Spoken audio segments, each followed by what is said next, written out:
اللہ اللہ اللہ اللہ۔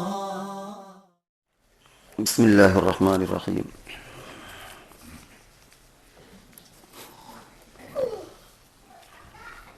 نحمده ونصلی علی رسوله الکریم۔ فاعوذ باللہ من الشیطان الرجیم۔ بسم اللہ الرحمن الرحیم۔ ومن آیاته ان خلق لکم من انفسکم ازواجا لتسکنوا الیہا۔ اس آیت میں اللہ تبارک و تعالی نے نکاح کے مقصد کو بیان فرمایا ہے، اور اس وقت چونکہ شادیاں ہو رہی ہیں، یہ گویا ایک شادیوں کا سیزن ہے، تو ایسے وقت میں ہمیں نکاح کے مقصد کو بھی سمجھ لینا چاہیے، تاکہ نکاح کے بعد جب کبھی غلط فہمیاں پھیلتی ہیں تو کس طرح ہم اسے ٹیکل کریں، ہم کس طرح انہیں سنبھالیں اور اپنے رشتے کو استوار کریں، بہتر بنائیں۔ اللہ تعالیٰ فرماتے ہیں کہ وَمِنْ آیَاتِهِ أَنْ خَلَقَ لَكُم مِّنْ أَنفُسِكُمْ، اللہ کی نشانیوں میں سے ہے، اور نشانی بڑی بڑی چیزوں کو کہتے ہیں جو انسان جن چیزوں کو پیدا نہ کر سکے، جیسے چاند، سورج، زمین، آسمان، یہ سب اللہ کی نشانیاں ہیں، انسان کے بس میں نہیں ہے کہ یہ چیزیں انسان بنا سکے، پیدا کر سکے۔ تو اسی طرح اللہ تعالیٰ نے نکاح کو بھی اپنی نشانی قرار دیا کہ نکاح کے ذریعے سے جو تعلق پیدا ہوتا ہے، جو محبت پیدا ہوتی ہے، آگے جو رشتہ چلتا ہے وہ اللہ ہی کے کرنے سے ہے، انسان کے بس میں نہیں ہے۔ تو اللہ تعالیٰ فرماتے ہیں کہ ہم نے تمہارے ہی سے تمہارا جوڑا پیدا کیا، آدم علیہ السلام سے حضرت حوا کو پیدا کیا، اور فرمایا لِتَسْكُنُوا إِلَيْهَا، تاکہ تمہیں سکون میسر ہو۔ نکاح کا اصل مقصد سکون حاصل کرنا ہوتا ہے، اور بھی مقاصد ہوتے ہیں، لیکن ایک اہم مقصد جو نکاح کا ہوتا ہے وہ سکون بھی ہے، اور یہ مشاہدے کی بات ہے، تجربہ لوگوں کا ہے، مشاہدے کی بات ہے کہ ایک جوان مرد ہو یا جوان عورت ہو، انہیں چاہے جتنی دنیا کی نعمتیں مل جائیں، لیکن اگر قلبی سکون میسر ہوگا تو وہ نکاح کے ذریعے سے ہوگا۔ لِتَسْكُنُوا إِلَيْهَا، آپ اسے جو بھی نعمت دینا چاہیں دے دیں، لیکن جو سکون ملے گا وہ نکاح کے ذریعے ہی ہوگا۔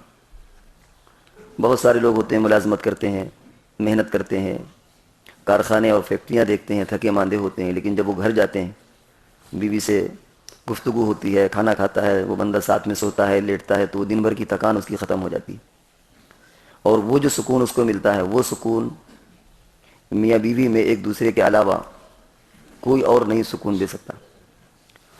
ماں باپ اپنے بیٹے کو محبت دے سکتے ہیں، پیار دے سکتے ہیں، شفقت دے سکتے ہیں، دولت مال ہر چیز دے سکتے ہیں، لیکن ماں باپ بھی سکون نہیں دے سکتے۔ آپ نے بھی سن رکھا ہوگا، کبھی اللہ نہ کرے کبھی ایسا ہوتا ہے کہ آدمی 55 سال 60 سال کا بیوی کا انتقال ہو گیا، بچے بھی ہیں، ناتی پوتے والا بھی ہے، وہ ان میں کھیلتا ہے لیکن رات میں اسے نیند نہیں آتی، اور پھر جب وہ اپنے دوستوں سے گفتگو کرتا ہے تو وہ یہی شکوہ کرتا ہے کہ یار سکون نہیں ملتا، سب تو اپنے اپنے حجروں میں چلے جاتے ہیں، سو جاتے ہیں، میں رات بھر تارے گنتا ہوں، رات بھر مجھے نیند نہیں آتی، میں دوا لیتا ہوں، جی چاہتا ہے دوسری شادی کروں، لیکن یہ مسائل ہیں، وہ مسائل ہے، گھر والے راضی نہیں، بچے راضی نہیں، ایسا ویسا، تو وہ بھی شکوہ انہی باتوں کا کرتا ہے، حالانکہ اس کے اولادیں بھی موجود ہیں، لڑکے بھی ہیں، لڑکیاں بھی ہیں، ناتی پوتا سب کچھ اس کا ہے، لیکن اس کو سکون میسر نہیں۔ اور ظاہر بات ہے کہ ایک جوان بندے کو تو سکون مل ہی نہیں سکتا، ماں چاہے جتنا پیار دے دے، چوم لے، چاٹ لے، لیکن جو سکون ملے گا وہ بیوی اسے دے گی۔ اور یہ ہماری بات نہیں ہے، اللہ تبارک و تعالیٰ کا ایک اعلان ہے، گویا فرمان اور اعلان ہے، ازواجا لتسکنوا الیہا، تمہارے لیے تمہاری بیویاں بنائیں، پیدا کی تاکہ تمہیں سکون ملے ان کے ذریعے سے۔ تو اب ایک تو عفت اور پاک دامنی بھی مقصد ہوتا ہے، توالد و تناسل بھی مقصد ہوتا ہے کہ آگے نسل بڑھے، اور بھی بہت سے مقاصد ہیں، لیکن ایک یہ خاص مقصد اللہ تبارک و تعالیٰ نے ذکر کیا، لتسکنوا الیہا۔ اس کو اگر آج ہم اپنے ان ظاہری جو زندگی گزر رہی ہے اور جو جھگڑے ہوتے ہیں ان کے اعتبار سے اگر دیکھا جائے تو بات واضح اور ہو جاتی ہے، کلیئر ہو جاتی ہے کہ کچھ دنوں کے بعد جھگڑے شروع ہو جاتے ہیں، ساس سسر کے جھگڑے شروع ہوتے ہیں، اسی طرح پھر وہ اثر انداز ہو کر کے بیٹے کے ساتھ جھگڑا شروع ہو جاتا ہے۔ وہاں پر بھی ماں یہ سوچتی ہے کہ مجھے اپنے بیٹے سے زیادہ محبت ہے، اور یہ آ کر کے اس نے گویا میرے بیٹے پر قبضہ کر لیا، میری محبت کو کم کر دیا، حالانکہ ایسا نہیں ہے، ہر ایک کی محبت کا انداز الگ ہوتا ہے، ایک شخص کو اپنی ماں سے بھی ہوتی ہے محبت، بیوی سے بھی ہوتی ہے، بچوں سے بھی ہوتی ہے، اللہ سے بھی ہوتی ہے، اللہ کے رسول سے ہوتی ہے، بزرگان دین سے ہوتی ہے، لیکن ہر ایک کی محبت کا زاویہ الگ الگ ہوتا ہے۔ ایسا نہیں ہے کہ کسی کو کسی سے محبت، دوسرے کی محبت کو وہ کم کر دے، ایسا نہیں ہے۔ اگر کسی کے 3 بیٹے ہوں، تینوں سے محبت ہوتی ہے، تو ایسا نہیں ہے کہ کسی ایک کی محبت کسی کی محبت کو کم کر دیتی ہے۔ محبتوں کے زاویے الگ الگ ہوتے ہیں، لیکن غلط فہمی ہوتی ہے اور پھر آگے بڑھتی ہے بات۔ جب جھگڑا ہوتا ہے تو گھر والے یہ نہیں سمجھتے کہ اس جھگڑے کا اثر سب سے پہلے لڑکے پر پڑے گا، شوہر پر پڑے گا، سب سے پہلے اس کا سکون غارت ہوگا۔ ساس بہو کے جھگڑے میں سب سے پہلے اگر سکون غارت ہوتا ہے تو بیٹے کا سکون غارت ہوتا ہے۔ یہ عورتیں نہیں سمجھتی۔ ذرا ذرا سی بات پر کہیے چائے میں پانی بڑھ گیا، گھٹ گیا، دودھ زیادہ ہو گیا، چائے کی پتی زیادہ ہو گئی، بنانا نہیں آتا، یہ نہیں آتا، وہ نہیں، چھوٹی چھوٹی چیزیں جو وقت کے ساتھ صحیح ہوتی رہتی ہیں، ان چیزوں کو بنیاد بنا کر کے جو ایک انسان کی ایک بہت بڑی نعمت اللہ نے سکون کی دی ہے، وہ غارت کر دیتی ہیں عورتیں۔ تو یہ ہمیں شادی کرتے وقت بھی ذہن میں اور بہو لاتے وقت بھی بات ذہن میں رکھنا چاہیے کہ مقصد کیا ہے اور ہم کس طریقے سے آنے والی ایک نئی بچی کے ساتھ سلوک کریں کہ ہمارے بیٹے کا سکون غارت نہ ہو۔ جو اعظم مقاصد، بڑے مقاصد ہیں، ان پر نظر ہونا چاہیے، جو چھوٹی چھوٹی چیزیں ہیں ان کو نظر انداز کرنا چاہیے۔ دراصل اللہ نے انسانوں کا سسٹم اور نظام بالکل الگ بنایا۔ بلا شبہ اللہ اگر چاہتے تو جس طریقے سے زمین میں غلہ اگتا ہے ایسے ہی انسان بھی اللہ تعالیٰ اگا دیتے، کاشت ہو جاتی۔ بلا شبہ اللہ تبارک و تعالیٰ اس پر قادر تھے۔ جس طرح باغات میں، جس طرح کھیت کھلیان میں غلہ اگتا ہے، اللہ تعالیٰ انسانوں کو بھی کھیتی اگا دیتے، لیکن وہ اللہ کی حکمت کے خلاف تھا، اللہ نے وہ چیز نہیں چاہی۔ اسی طریقے سے انسانوں کی آبادی آگے بڑھے، ایک یہ طریقہ بھی تھا جیسے جانوروں کا سلسلہ ہوتا ہے۔ جانوروں میں جو نسل چلتی ہے وہ ماں کی طرف سے چلتی ہے، باپ کی طرف سے نہیں چلتی ہے، کیونکہ پتہ ہی نہیں ہوتا کہ اس کا باپ کون سا ہے۔ ظاہر بات ہے کہ وہاں پر بھی دقتیں پیدا ہوتی ہیں۔ پھر خاندان کیسے بنتا، خاندان کیسے چلتا، پھر آدمی کی پراپرٹی ہے، جائیداد ہے، ترکہ، وہ کیسے تقسیم ہوتا، معلوم ہی نہ ہو پاتا۔ تو اللہ رب العزت کی حکمت نے اس بات کو بھی گوارا نہیں کیا، اس بات کی بھی متقاضی نہیں تھی اللہ کی حکمت کہ یہ نظام جو جانوروں جیسا نظام ہے وہ نظام رائج کیا جائے۔ اب انسانوں کا ایک نظام ہے جو سب جانتے ہیں کہ باقاعدہ ایک مرد اور ایک عورت آپس میں شادی کرتے ہیں، ملتے ہیں، اور پھر ایک بچے پیدا ہوتے ہیں، خاندان بنتا ہے، نسل آگے بڑھتی ہے، ترکہ تقسیم ہوتا ہے۔ اس میں پھر 2 طریقے ہو گئے، ایک تو اسلام کا طریقہ اور ایک دوسرے لوگوں کا طریقہ۔ دوسرے لوگوں کے جو طریقے ان میں بھی الگ الگ ہیں، ان کی تفصیل میں ہمیں نہیں جانا، لیکن ایک ہے یورپ کلچر، انگریزی کلچر، کہ جہاں بالکل آزادی دے دی گئی۔ ہر مذہب میں ایسا نہیں ہے، ہر مذہب کے اندر یہ سب خرافات ہیں، لیکن وہاں اتنی آزادی ہے کہ انہوں نے اس دنیا کا نام ہی انجوائے رکھ دیا کہ بھائی آپ خالی انجوائے کریے، لطف اندوز ہوں، اس کا کوئی اور مقصد نہیں ہے، آخرت نہیں ہے۔ تو ہم کیوں نہ اپنا جو دنیا میں جی بھر کر کے اپنا مزے اڑا لیں، لطف اڑا لیں۔ کہنے کو تو انہوں نے کہہ دیا، لیکن اس کا نتیجہ کیا ہوا کہ محبت ختم ہو گئی، رشتے ناطے ختم ہو گئے، سب مشکوک ہو گئے، مشتبہ ہو گئے رشتے، کیونکہ ایک عورت کے کئی مردوں سے تعلقات ہیں، ایک مرد کے کئی عورتوں کے تعلقات ہیں۔ قانونی اعتبار سے اور مذہب نام کی تو کوئی چیز ہے ہی نہیں، قانونی اعتبار سے نہ وہ اس کو منع کر سکتے ہیں، نہ وہ اس کو منع کر سکتے ہیں۔ اس انجوائے اور اس لطف اٹھانے کا نتیجہ اور خمیازہ یہ بھگتنا پڑا کہ نسلوں میں اشتباہ پیدا ہو گیا کہ ہونے والا بچہ پتہ نہیں ہمارا ہی بچہ ہے یا کسی اور کا بچہ ہے۔ اب اگر آدمی کو معلوم ہو جائے کہ یہ میری اولاد نہیں ہے تو فطری طور پر محبت کم ہو جاتی ہے۔ ہر آدمی ڈی این اے ٹیسٹ تو نہیں کرائے گا جا کر کے کہ وہاں جا کر کے مقدمہ دائر کرے کہ بھائی پتہ نہیں میرا بچہ ہے کہ نہیں، تو اور زیادہ خاندان منتشر ہوگا۔ وہ اسے کسی طریقے سے گوارا کر لیتے ہیں کہ بھائی ہمارے گھر میں پیدا ہوا ہے، چلو بھائی ہمارا ہے، لیکن انہیں یہ نہیں پتا کہ پتہ نہیں ہمارا ہے کہ ہمارا نہیں ہے۔ تو اس طرح جو ایک باپ کے دل میں محبت ہوتی ہے کہ بچوں کو پڑھائیں لکھائیں، میری جائیداد میں وہ حصہ وار بن، انہیں اس کا کوئی وہ نہیں ہے۔ وہ کہیے بیٹے کے مقابلے میں کتے سے زیادہ محبت کرنے لگے، ایک کتیا سے زیادہ محبت کرنے لگے، اس کے نام پر وصیت کرنے لگے، ان کے نام پر مکانات الاٹ کرنے لگے، کیونکہ ان کو یہ پتہ ہی نہیں ہے کہ نیا مہمان آنے والا ہمارا ہے بھی کہ نہیں ہے۔ یہ اس زناکاری اور بے حیائی کا خمیازہ انہیں دنیا میں بھگتنا پڑا۔ تو نام تو انہوں نے دیا ہے کہ لطف اٹھا لو، مزے اٹھا لو دنیا کے اندر، لیکن اس کا خمیازہ یہ بھگتنا پڑا کہ خاندان تباہ ہو گئے، کسی کو کسی پر بھروسہ نہیں ہے۔ ایک بیٹا بھی یہ یقین سے نہیں کہہ سکتا کہ یہ میرا باپ ہے، کیونکہ وہ بھی جانتا ہے کہ میری ماں سے کئی لوگوں سے رشتے، اللہ جانے میں کس کا ہوں۔ بیٹا بھی عدالت میں دعویٰ نہیں کر سکتا کہ بھائی ہم ڈی این اے ٹیسٹ کرائیں گے، کیا غلط پڑی ہے کسی کو۔ تو اس لیے پورا کا پورا خاندانی سسٹم، نظام، اسٹرکچر یورپ کا تباہ ہو گیا۔ اس لیے ہر دنیا کی نعمت ہونے کے بعد بھی وہ سکون کی نعمت سے وہ محروم ہے، ساری نعمتیں ان کے پاس ہیں۔ تو یہ نسل چلنے کے کئی طریقے ہو سکتے ہیں، زمین سے کھیتی ہو جاتی، جانوروں جیسا نظام ہوتا، یہ آزادانہ نظام ہوتا جو یورپ کا نظام ہے، لیکن اللہ رب العزت کی حکمت نے ان باتوں کو گوارا نہیں کیا۔ اللہ کی حکمت تو حکمت ہے، اللہ نے یہ سسٹم ہے کہ نکاح کا رکھا ہے۔ اور پھر اس کی حدود بیان کر دیے کہ اس کے ذریعے سے تمہارے لیے سکون بھی ہوگا، تمہارے دلوں میں تمہارے درمیان محبتیں بھی پیدا ہوں گی، آگے تمہاری نسل بھی چلے گی، تمہارے ترکہ بھی صحیح طور پر تقسیم ہوگا، اور باپ کو بیٹے سے، بیٹے کو باپ سے ایک دوسرے کے ساتھ محبت ہوگی، کیونکہ ان کو معلوم ہے کہ ہم ایک ہی دوسرے کے خون ہیں، ایک ہی دوسرے کا بیج ہیں. تو اس طرح پورا ایک خاندان تشکیل پائے گا اور پھر یہ سلسلہ آگے بڑھے گا. اور الحمدللہ آج مسلمانوں میں یہ چیز رائج ہے اور اس کا مسلمان فائدہ بھی اٹھاتے ہیں. سب سے زیادہ جو شادی کے تعلق سے راحت اور آرام میں وہ مسلمان ہی ان تمام وجوہات کے لے کر کے. بعض مذاہب میں ایسے ہیں کہ 7 جنم کا ساتھ، صاحب ایک بار اگر شادی ہو گئی تو بس اب وہ گلے لگ گئی. یہ بھی فطرت کے خلاف تھا.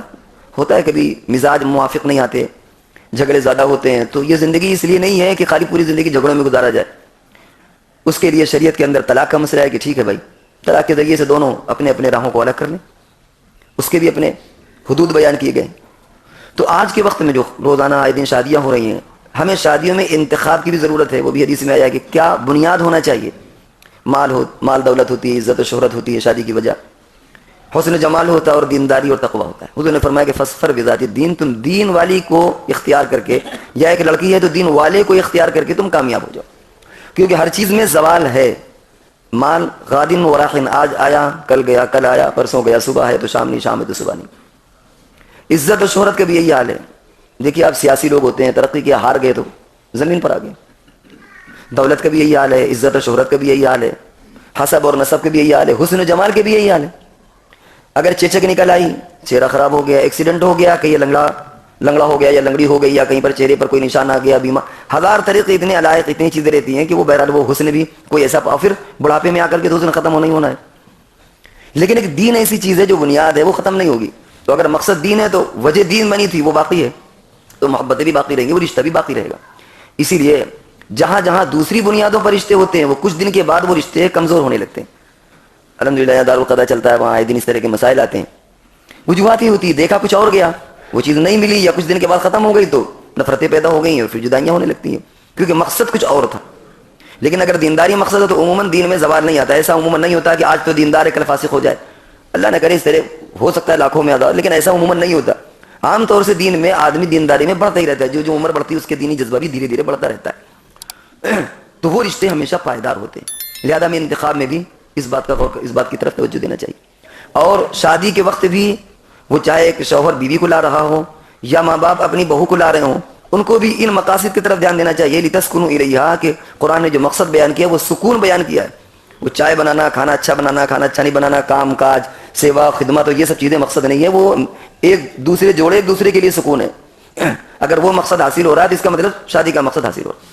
امیاں بیوی تو آرام سے رہ رہے ہیں، ماں باپ کو تکلیف ہو گئی کہ وہ کھانا ایسا، وہ جھاڑو ایسا، وہ سو کر کے اٹھنا ایسا، وہ رات میں سو کر کے اٹھنا، اتنی بجے تک لائٹ جلتی رہتی ہے، وہ لڑکے کی صحت خراب ہوگی، وہ یہ ہوگا وہ ہوگا، اور اس طرح اچھی خاصی زندگی کو تباہ کر دیتے ہیں اور وہ الجھن کا شکار ہو جاتے ہیں.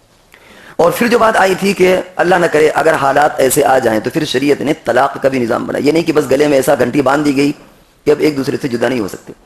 چنانچہ ان مذاہب میں جہاں یہ سسٹم نہیں ہے طلاق کا، جدائیگی کا، وہاں کیا ہوتا ہے ایک دوسرے کی جان کے در پر ہو جاتے ہیں. وہ سوچتے ہیں یار اس کو راستے سے ہٹا دو، ٹھیک ہے کورٹ کچہری میں عدالت میں جب تک جو ہوگا ہوگا، اس کے بعد دوسری شادی کر لیں گے. تو کبھی بیوی اپنے شوہر کو راستے سے ہٹا دیتی ہے، کبھی شوہر اپنی بیوی کو راستے سے ہٹانے کا مطلب ہے کہ جان کسی بھی ذریعے سے انہوں نے اپنا یہ قدم بھی اٹھانا پڑ جاتا ہے انہیں. کیوں؟ ان کو معلوم ہے کہ جب تک رہیں گے تو جدائیگی ہو نہیں سکتی. اس لیے اسلام کے اس نظام طلاق کو تقریباً دنیا میں نے ایکسیپٹ کر لیا. ہر جگہ اس کا نام بدلنے سے کچھ نہیں ہوتا، اسے سپریشن کہہ لیں، ڈائیورس کہہ لیں، کچھ بھی کہہ لیں، لیکن بہرحال وہ کہیں نہ کہیں اسلام سے ہی یہ چیز آ کر کے، ورنہ پہلے تو ستی تک اور کیا کیا خرافاتیں سب رائج تھی. اب ایک اہم مسئلہ یہ آتا ہے کہ طلاق کے مسائل بیان کہاں کیے جائیں. سب سے بہتر موقع تو ہوتا ہے کہ نکاح کی مجلس وہیں پر طلاق کا مسئلہ بھی بیان کر دو، لیکن لوگ کہیں گے کہ یار عجیب مسئلہ ہے. کچھ لوگ اسے بدفالی اور کہیں گے کہ یار یہ موقع مناسب نہیں ہے، اور ایک اعتبار سے بات ٹھیک بھی ہے. ہر بات کا ایک موقع اور محل ہوتا ہے، مقتضى حال ہوتا ہے، کس موقع پر کیا بات کہنا چاہیے. آپ اگر شادی میں کسی کے یہاں جا رہے ہیں، ریسیپشن میں جا رہے ہیں، ولیمے میں جا رہے ہیں، تو ظاہر بات ہے کہ وہاں کسی کی موت کا تذکرہ نہیں کرنے لگیں گے کہ آپ کے ابا مرے ہوئے کتنے دن ہوئے اور آپ کے بیٹے کا جو وہ ٹانگ ٹوٹ گئی تھی. کہے گا جی پاگل آدمی، یار خوشی کا موقع ہے تم وہاں. اور کسی کے پرسے میں یا اگر تعزیت میں جائیں تو وہاں شادی کا تذکرہ نہیں کریں گے، اور بتائیے کب ہے بیٹے کی شادی، اور ماشاء اللہ آپ کے تو اور دادا بنیں گے اور ناتی بنیں گے. وہ کہے گا جی باولے آدمی ہو یار، یہاں تو جنازہ رکھا ہوا ہے اور تمہیں عجیب سوچ رہی ہے. تو ہر جگہ کا ایک موقع اور محل ہوتا ہے. ظاہر بات ہے کہ عام طور سے نکاح کے موقع پر نکاح کی ہی باتیں بیان کی جاتی ہیں، لیکن طلاق کے جو مسائل ہیں اس سے لوگ ناواقف رہ جاتے ہیں. اس کے لیے کوئی ایسی میٹنگ نہیں ہوتی کہ بھائی چلو بھائی میٹنگ رکھی جائے اور طلاق کے مسائل بیان کیے جائیں. جب کبھی ضرورت ہوتی ہے تو وہ معاملہ ہو چکا ہوتا ہے, وہ تو طلاق دے چکا ہوتا ہے, تب اسے نصیحت کی جاتی ہے. وہ نصیحت اسے کس کام کی؟ اور محفل نکاح میں اگر دونوں باتیں بیان کر دی جائیں تو آدمی کہے گا کہ مولوی صاحب کو تو کچھ پتہ ہی نہیں ہے. بتائیے صاحب, یہاں ایجاب و قبول ہے, سارے لوگ بیٹھے ہیں, انہوں نے طلاق کا مسئلہ چھیڑ دیا, اور کہیں اللہ نہ کرے بعد میں طلاق ہو جائے اگر, تو ایمان اتنا کچا ہے کہ آدمی کہے کہ دیکھا نکاح میں طلاق کا بیان ہوا تھا اسی وجہ سے طلاق ہو گئی. اتنا ہم لوگوں کا کچا عقیدہ ہے. تو چاہتے بڑا ڈر بھی لگتا ہے.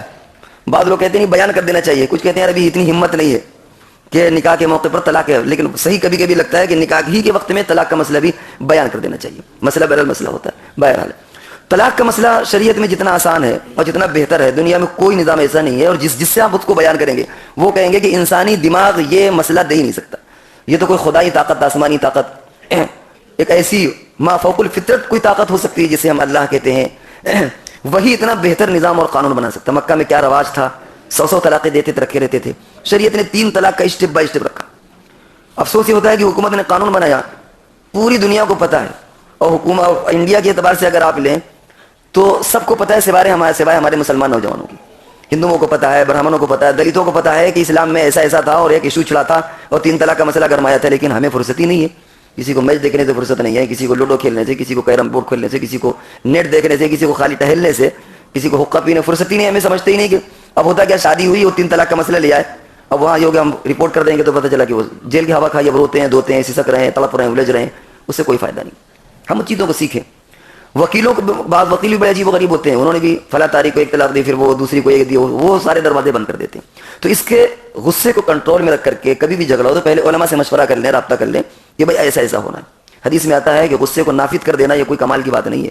نافذ سے مراد غصہ اس پر, بلکہ بہادر انسان ہوئے جو اس غصے کو پی جائے. کسی کو پچھاڑ دینا یہ بہادر کی علامت نہیں ہے.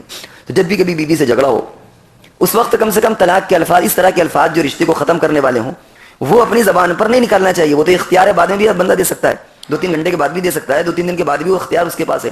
اس سے پہلے مشورہ کر لیں, وہ اچھا طریقہ بتا دیں گے کہ بھائی نہیں تو اس کو اس طریقے سے اختیار کر لو, لکھا پڑھی کے ساتھ کر لو, کچھ لوگوں کو بیٹھال کر کے کر لو. ایک بہتر طریقہ ہے, 3 اسٹیپ میں ہو جائے گا. یہ کئی طریقے اس کی تفصیل کا موقع نہیں ہے.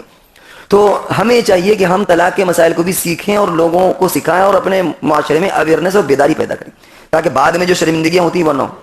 شریعت میں کوئی حلال ہے جیسا لفظ نہیں ہے کہ ایسا کرو, یہ شریعت کی پلاننگ نہیں ہے. شریعت کا مسئلہ تو کچھ اور ہے, لوگوں نے اسے بدنام کر دیا کہ بھائی اسلام میں ایسا, اسلام میں تھوڑی ایسا ہے. وہ بھی ایک الگ موضوع ہے, اس کی طرف نہیں جانا. اس وقت صرف یہ توجہ دلانی ہے کہ ہم نکاح کے مسائل سے بھی واقف ہوں. ہم نکاح کرنے اگر جا رہے ہیں اور اگر جھگڑا ہو, بلکہ جھگڑا نہ بھی ہو تو کم سے کم شادی کے بعد کسی بھی عالم کے پاس جا کر کے اس کو سمجھ لینا چاہیے. مسئلہ سمجھنے کا یہ مطلب نہیں ہے کہ وہ دینے ہی جا رہا ہے. مدرسوں میں تو دن رات لوگ کتاب الطلاق پڑھتے ہیں, استاد روزانہ صبح سے شام تک طلاق کا پڑھاتا ہے, اور طلبہ پڑھتے ہیں تو کیا پڑھنے پڑھانے سے طلاق پڑ جاتی ہے.